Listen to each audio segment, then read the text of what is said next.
Do you ever wonder if all of this instant access to the world's information is actually making us dumber? I do. Welcome to Later That Same Life.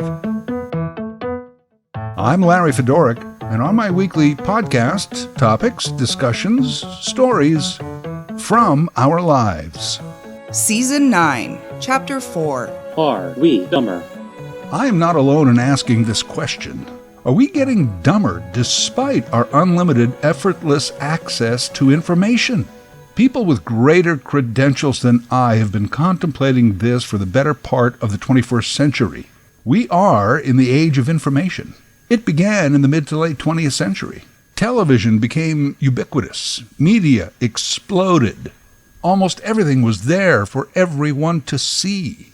If that wasn't enough, then we add World Wide Web, Internet, Wikipedia, Google, ChatGPT. And now they are all on a thin pocket-sized device.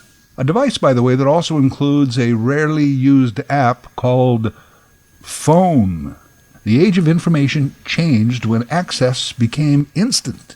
And then when subsequently we became our own curators of it. Or so we thought. Giant steps forward. Right?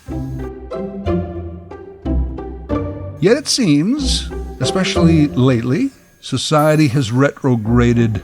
Common sense has vanished. Stupid is as stupid does.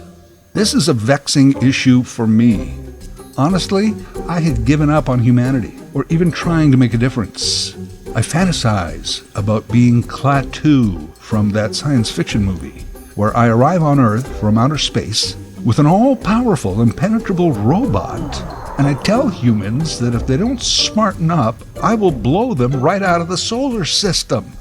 Oh, that would be so cool. And then I came upon and watched a university lecture by author Simon Winchester.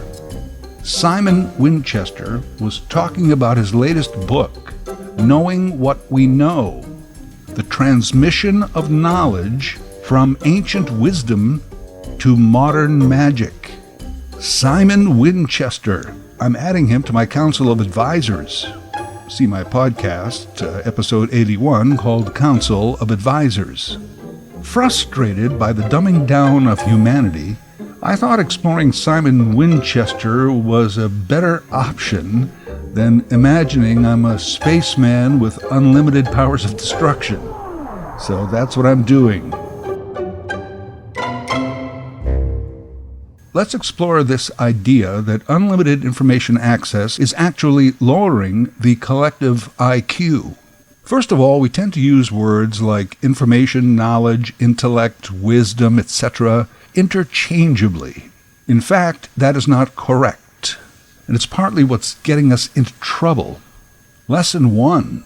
In learning, there is something called the DIKW pyramid. DIKW. D at the bottom, working up to W at the top. DIKW. D, data. I, information. K, knowledge. W, wisdom. Let's take an example of a city. Data. My city is at longitude and latitude 43.6 north and 79.3 west. It is 76 meters above sea level with a population of 2.93 million people. 3.8 million people live in the immediate adjacent area. That is data. Information. My city has 5 major professional sports teams. It has dozens of ethnicities, many represented by culturally rich neighborhoods, a music scene. It's near a lake. It's humid in the summer. It's expensive, and so on. Information. Now they say that information cooked is knowledge. Yeah, you put it all in a pot, you mix it up, you cook it. Knowledge. Because after a while, with all the info you have about your city, you know your way around. You know where to go, what to do, when to do it. That's knowledge. Knowledge has its own divisions. A knowledge what, a knowledge why, a knowledge how, and so forth. Combine all of the acquired knowledge, multiply by time, and you have wisdom. Wisdom, often something we attribute to our elders. and commonly accepted as something acquired with age. So we can share data and information. That part is easy. We at least attempt to pass along our knowledge, but wisdom? Can it be taught or passed along to the next cohort? Well, I'm going to get to that. Before that, we have to deal with the very concept of passing our knowledge along. When did that begin?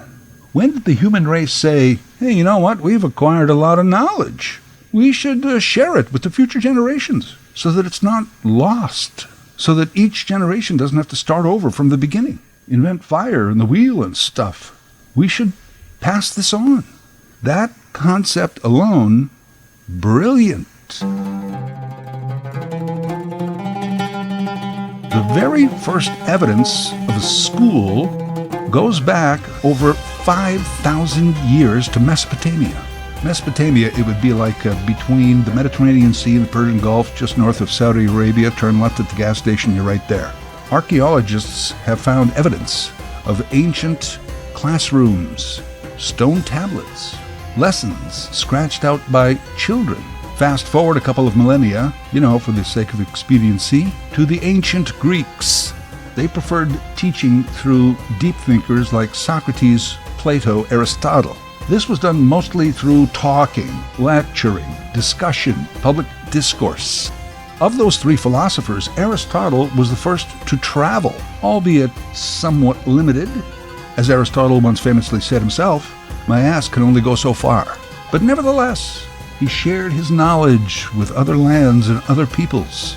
Scribe was an occupation back then. Some of this knowledge was written down. Houses of wisdom that contained these papers began to spring up.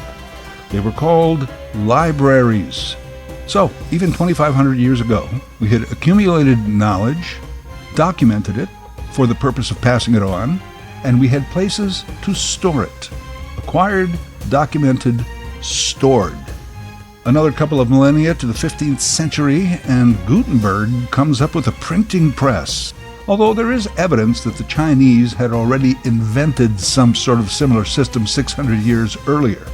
Either way, this meant more books, papers, knowledge more readily available to more people. The Mesopotamian concept of sharing your knowledge and passing it down was still going very strong. The methods of doing so were becoming much easier. More libraries, massive ones, were being built. Each library, mostly a free service paid for by tax money, on the premise that knowledge belonged to everyone and should be available to the masses. But then, and it's a big parallel to today, information and even knowledge was commodified, turned into a commodity to turn a profit. Britannica was like a Reader's Digest version of a library that contained all of the world's knowledge. Well, at least a capsulized lesson of most things A to Z in 32 volumes at a price. It was mass-marketed by door-to-door salesmen, financed by a payment plan over time. Encyclopedia became a euphemism for intelligence. Smart? Are you kidding? The guy's a walking encyclopedia. Encyclopedias cost money, but the local library was still free. The Harvard Library, however, was only for people who could afford Harvard. The allegedly more knowledgeable teachers taught at the better, more expensive universities, and not the local colleges. Electronic media, radio, then television, was basically a free signal that you could pull out of the air, but it was based on an economic model. Newspapers and magazines charged a price, and they sold ads. Information was commodified. And if knowledge is information cooked, well, some people ate better than others.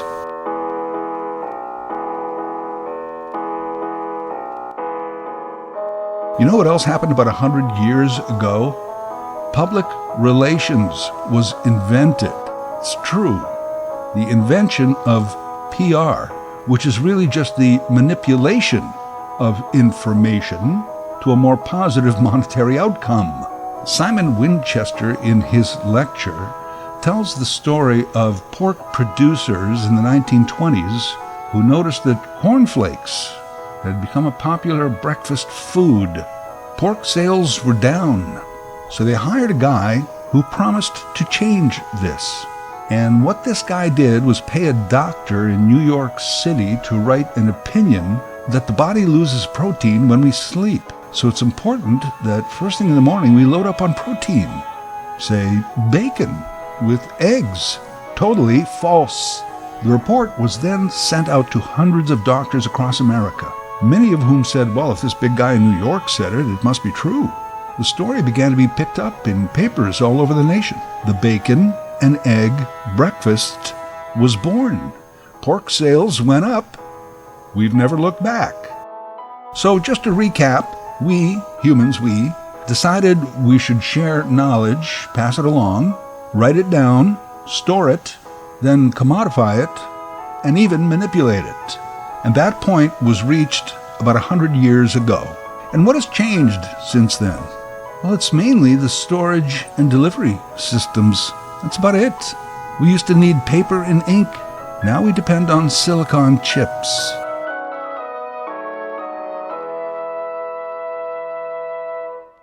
Simon Winchester points out one other major development that began this big change. In 1967, we had the first reasonably priced, commercially available electronic calculator. Early models only added and subtracted, but soon after that they multiplied and divided. It's a key part of this lesson, because now we didn't have to know how to do that. A machine did it with amazing accuracy. The electronic calculator was really the first commonly used labor-saving device for the brain. One less thing to do. Hey, math genius, what answer did you get? 1743.6. And dunderhead, what about you? Same. Up until then, we had used a good part of our development making machinery to diminish the amount of physical exertion required to get through a day. And this gets us back to our question. If all of our labor-saving devices have made us fatter and lazier, ergo less healthy, do our modern thinking-saving devices make us lazier and dumber, intellectually unhealthy? It seems so, doesn't it? So, all hope is lost? Well, let's begin to break this down. First half and second half so far of the information age. The similarities? Well, information is massive, it's commodified, it's manipulated, for profit, and we don't always trust it. Mistrust leads to uncertainty, and if we are uncertain about the information, we don't know how to cook it into knowledge. So we either don't, or we cook it up into something inedible, or I guess unthinkable. Well, you know what I mean. And as a result, we have blurred the lines between knowledge and belief. It's tough, because the world has several belief systems that science has proven to be false, or at least highly unlikely. Yet, it's our belief, and we have been told to have faith in our belief, and we don't like to be told we're wrong. The Greek philosophers put forth something called a justified true belief, and they did this like 500 BCE. They used this as the basis of knowledge. Justified true belief. I believe this is a tree. I think that is true. And here's how I justify my belief. Okay, it's a tree. We tend to skip one or two of those required steps in what we choose to believe is knowledge. Let me repeat again, justified true belief. Now, beliefs just on their own are fine. I can continue to think that politician X is ruining the country. I can admit I don't know that to be true because I can't justify my belief, but I can continue to believe it. I just shouldn't be passing it along as knowledge. And we do this all the time with a lot of things. Now, the big difference between the first and second half of the information age is that we are no longer our own curators of the information we get. These days it's tougher because Google, Facebook, ChatGPT just feed you the information based on previous data. There is a fix for this. Once you have knowledge of this, vary your data. If they manipulate your data and then your information, you manipulate your own data that you're feeding them. Vary your searches and your sites, etc. I know it's daunting. There's massive electronics working against you. So what will be the human outcome of instant information and an apparent waning of wisdom? Wisdom, which comes from knowledge. Remember the pyramid: data, information, knowledge, wisdom. What will be the human outcome if machines do all the work and the thinking? Why do we even need humans? And if the machines take over, will we in fact be able to send a Terminator back in time to fix it? Well, I don't know. I watched those Terminator documentaries many times. Good news, there is also this school of thought. A lot of the massive information available instantly are things we don't really need to know. I don't really need to know the latitude and longitude of my city any more than I need to know Willie Nelson's birthday. He just turned 90, by the way. The Greek philosophers, 2,500 years ago, they didn't know any of this. Well, I heard that Socrates was a big fan of Blue Eyes Crying in the Rain, but anyway, they did not fill their heads with data, useless trivia.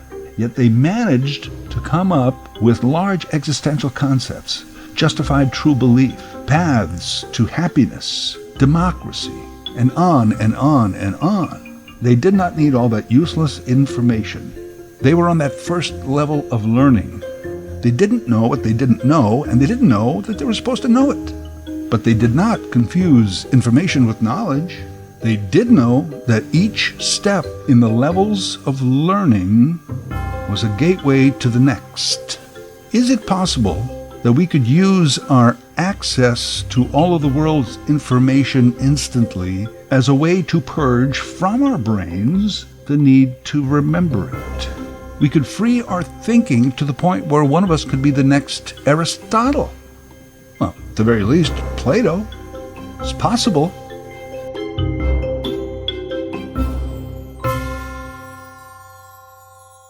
So theoretically, we're not dumber.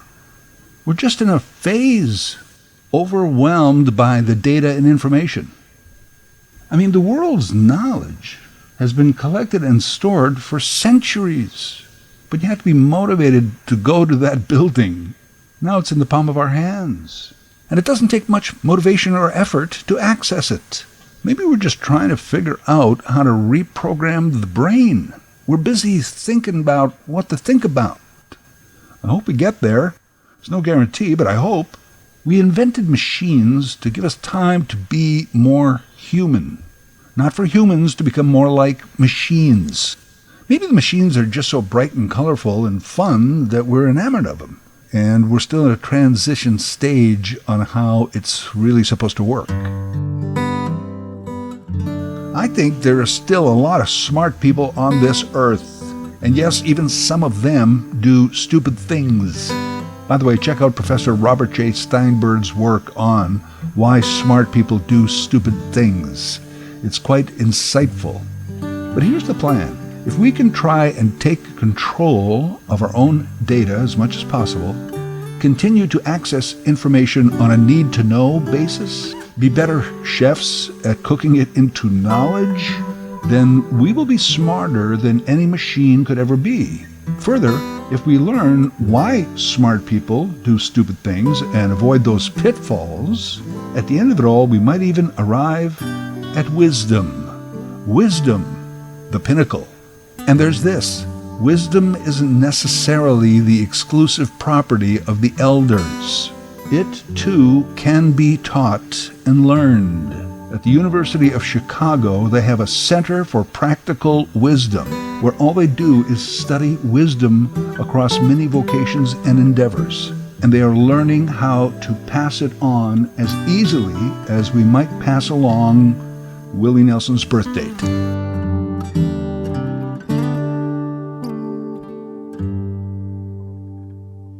Data, information, knowledge, wisdom, the pyramid of learning.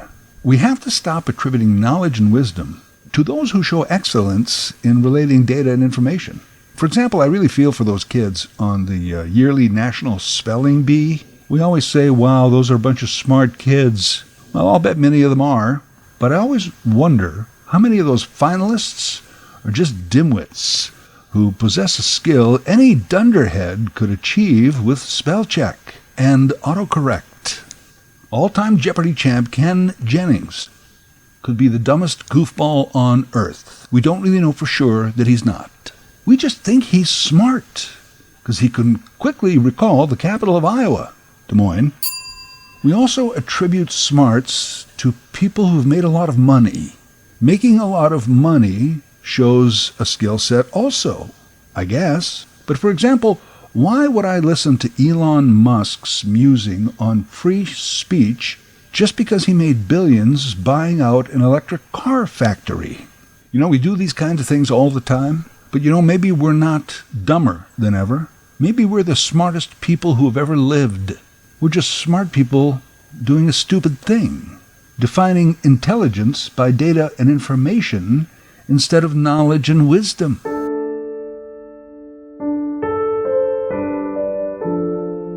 In his lecture, Simon Winchester quoted T.S. Eliot from his play The Rock, and that was written almost a century ago. I would like to do the same here. T.S. Eliot, about 100 years ago. All our knowledge brings us near to our ignorance. All of our ignorance brings us nearer to death. Where is the life we have lost in living? Where is the wisdom we have lost in knowledge? And where is the knowledge we have lost in information?